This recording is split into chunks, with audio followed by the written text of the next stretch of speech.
Sino ang pusong mamon?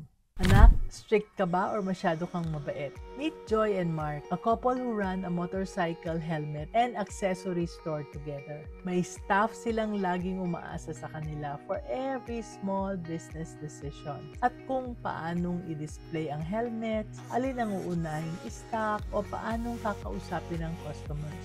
When they were just starting, Joy was too soft. Si Mark naman was too strict. Kaya ang resulta, confusion, arguments, and the staff feeling demotivated. Actually, maraming business owners ang nagkakaproblema ng ganyan.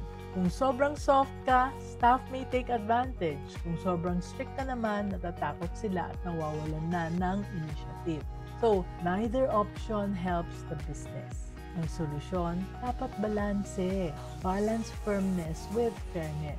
Set clear boundaries at saka rules and also recognize yung mga efforts. So Joy started giving detailed instructions on displays and customer service habang si Mark naman learned to praise staff when they closed a sale or when they improved the service.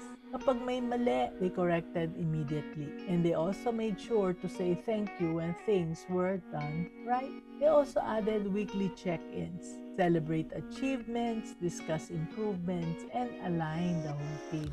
So with all of this, the stress level dropped. Staff felt valued and the store ran more smoothly. Kaya anak, ito ang lesson. Being an employer is about balance. Firmness teaches responsibility and fairness builds loyalty. Dapat magkasama. Kapag parehong ginagawa ng tama, you protect your business, you empower your team, and you strengthen your partnership as business owners. Kaya yan. Just be business-minded, Pinoy. And if you want to avoid common business mistakes, learn more about my Business Basics for Business Owners course. Check the link in the comment section.